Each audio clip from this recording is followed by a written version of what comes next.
সাংবাদিক বন্ধুরা, আসসালামু আলাইকুম। আপনাদের ইতিমধ্যেই সব ইনফরমেশন প্রায় পেয়ে গেছে। দুটো বিষয়ে আমরা ঐক্যমত্যে পৌঁছেছি। একটা হচ্ছে আপনার জরুরি অবস্থার ঘোষণার ক্ষেত্রে আমি একটু ব্রিফ আগে করেছিলাম, তো কেউ যদি নতুন থাকেন সেই জন্য একটু রিপিট করতে চাই ভেরি শর্টলি। সেটা হচ্ছে জরুরি অবস্থা ঘোষণায় আগে যে প্রভিশনটা ছিল যে প্রেসিডেন্ট প্রধানমন্ত্রীর সাথে আলোচনা করে কনসেন্ট নিয়ে সেটা করবেন, আমরা এটাকে একটু এক্সটেন্ডেড করে দিয়েছি। এক্সটেন্ডেডের একটা প্রস্তাব ছিল যে মন্ত্রী পরিষদের কনসেন্ট সহ এটা হবে। এটা প্রধানমন্ত্রীর চেয়ার একটু এক্সটেন্ডেড হয়েছে, কিন্তু স্পিরিটের দিক থেকে এটা অলমোস্ট সেম, কারণ যিনি প্রধানমন্ত্রী ক্যাবিনেট তো সে একই দলের। সুতরাং এখানে কলবর বৃদ্ধি ছাড়া ইন এসেন্স বা স্পিরিটে তেমন কোনো পার্থক্য হবে না। সে কারণেই আমরা প্রস্তাব করেছিলাম যে আমাদের পক্ষ থেকে যে সেখানে বিরোধী দল যে পার্লামেন্টে থাকবে, বিরোধী দলের একটা প্রতিনিধিত্ব থাকতে হবে, তাহলে এটা মোটামুটিভাবে একটা কমন চেহারা বা কমন পরিস্থিতি আসে। সেখানে আমাদের প্রস্তাব ছিল যে ক্যাবিনেটে প্রধান বিরোধী দলীয় নেতা বা নেত্রী যিনি থাকবেন, যার স্ট্যাটাস একজন মন্ত্রীর সমান, তিনি সেখানে অন্তর্ভুক্ত থাকবেন। এখন প্রশ্ন আসছে যদি উনি না থাকতে পারেন, তখন আমরা অল্টারনেটিভ বলেছি যে উনি যদি না থাকতে পারেন কোনো কারণে, তাহলে deputy leader of the opposition যিনি আছেন, যার স্ট্যাটাস প্রতিমন্ত্রী, তাহলে উনি সেখানে থাকবেন। তো এতে করে একটা সরকার এবং বিরোধী দলের মাধ্যমে একটা ন্যাশনাল ক্যারেক্টার বা শেইফ এখানে আসছে। এবং ধন্যবাদ জানাই সব রাজনৈতিক দলগুলোকে, আমরা সকলেই এই বিষয়ে ঐকমত্য পোষণ করেছি। 2 নম্বর যেটা ছিল আমাদের দুটো আলোচনা, একটা হচ্ছে কেয়ারটেকার সরকারের ব্যাপারে। নীতিগতভাবে কেয়ারটেকার সরকারের ব্যাপারে সব দল আগেই একমত হয়েছে এবং সেটাতে আমরা আছি। একটা ফরমেশন নিয়ে নানা ধরনের অল্টারনেটিভ আছে।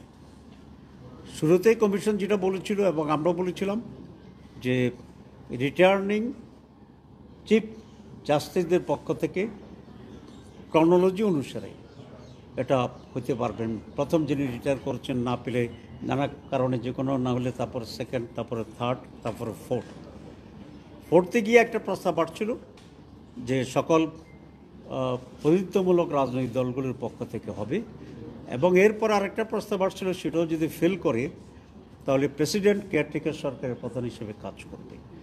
আমরা সকলে একমত ছিলাম যে না, প্রেসিডেন্টকে ইনভলভ করা যাবে না, কারণ এর আগে ইয়াজউদ্দিন সাহেবের যে অভিজ্ঞতা আমাদের হয়েছে সেটা খুব বিটের অভিজ্ঞতা ছিল।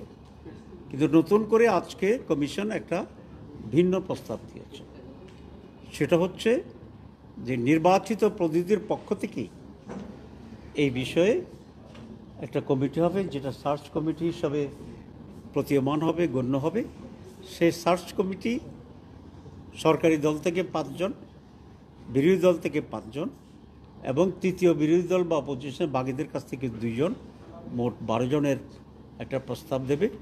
এটা পাবলিক হবে এবং নানা প্রক্রিয়ার কথা বলেছে যে সেখানে একটা বিজ্ঞপ্তি হবে, এর ভিতরে ইন্টারভিউ হবে, নানা ইস্যু টেকনিক্যাল আছে, সেটা এত ডিটেলসে যেতে চাই না। মূলনীতি হচ্ছে নির্বাচিত প্রতিনিধিরা অলমোস্ট ইকুয়াল নাম্বারে থাকবে। আমরা বলেছি যে কেয়ারটেকার সরকারের সময় আমাদের কনসেপ্টটা হচ্ছে এটা নিরপেক্ষ হবে, সেখানে সরকারি দল বিরোধী দল আর ইস্যু থাকছে না। একটা কেয়ারটেকার সরকার নিরপেক্ষ মানসিকতা থেকেই এটাকে গঠন করতে হবে। তো সেটি আলোচনা চলছে।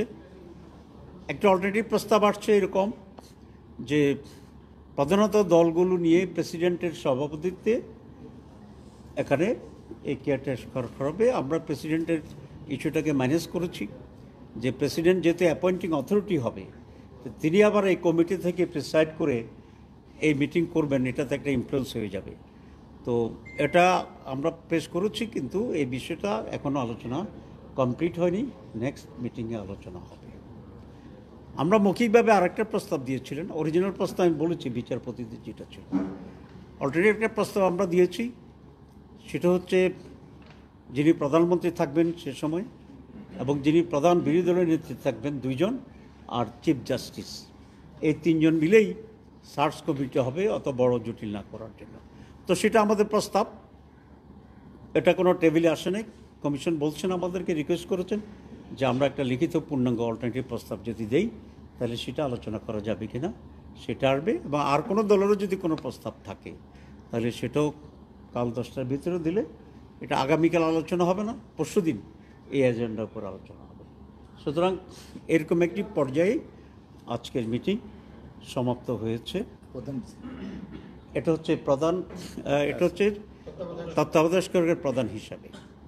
আরেকটা এজেন্ডাতে আমরা প্রায় একমত হয়েছি, সেটা হচ্ছে প্রধান বিচারপতি।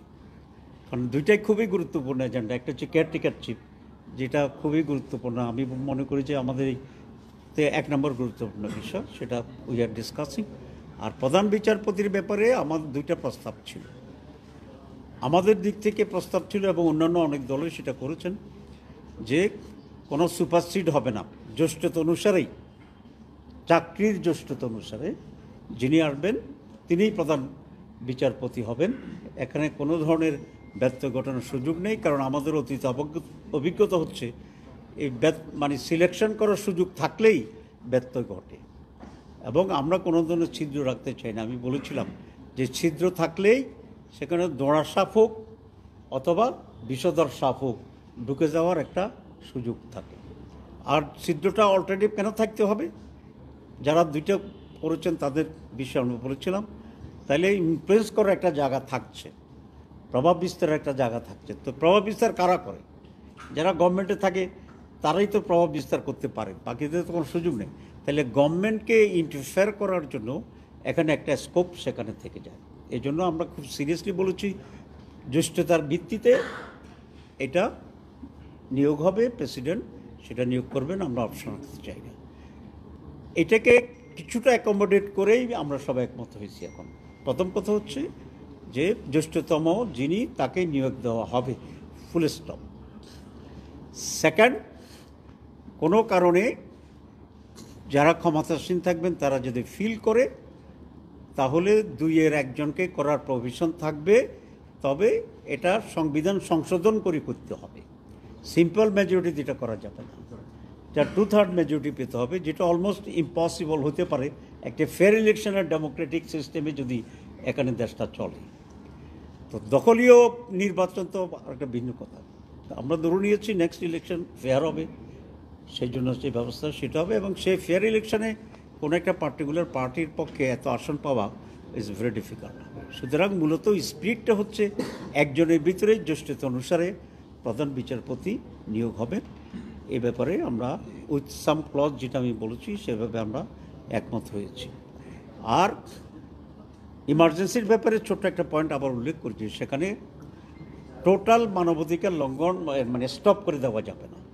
কতিপয় বিষয়ে মানবাধিকারকে ঠিক রাখতে হবে। এর ভিতরে right to life, right to আমাদের others religion, right to religion, এবং কোনোভাবেই আমাদের কারো উপরে অত্যাচার টর্চার এগুলো করা যাবে না ইমার্জেন্সিতে। এগুলোকে সন্নিবেশিত করেই রাষ্ট্রের প্রয়োজনে যদি ইমার্জেন্সির প্রয়োজন হয় তাহলে সেই ইমার্জেন্সি করা যাবে। সেখানে ফরমেশন তো আমি আগেই বলেছি, বিরোধী দলের প্রতিনিধিত্ব থাকবে, ক্যাবিনেট থাকবে, এবং প্রেসিডেন্ট এই কনসালটেশন এবং কনসেন্টেই Immigration to Canada. We provide the best quality service and solution for Canada immigration. Please visit our website and contact for details.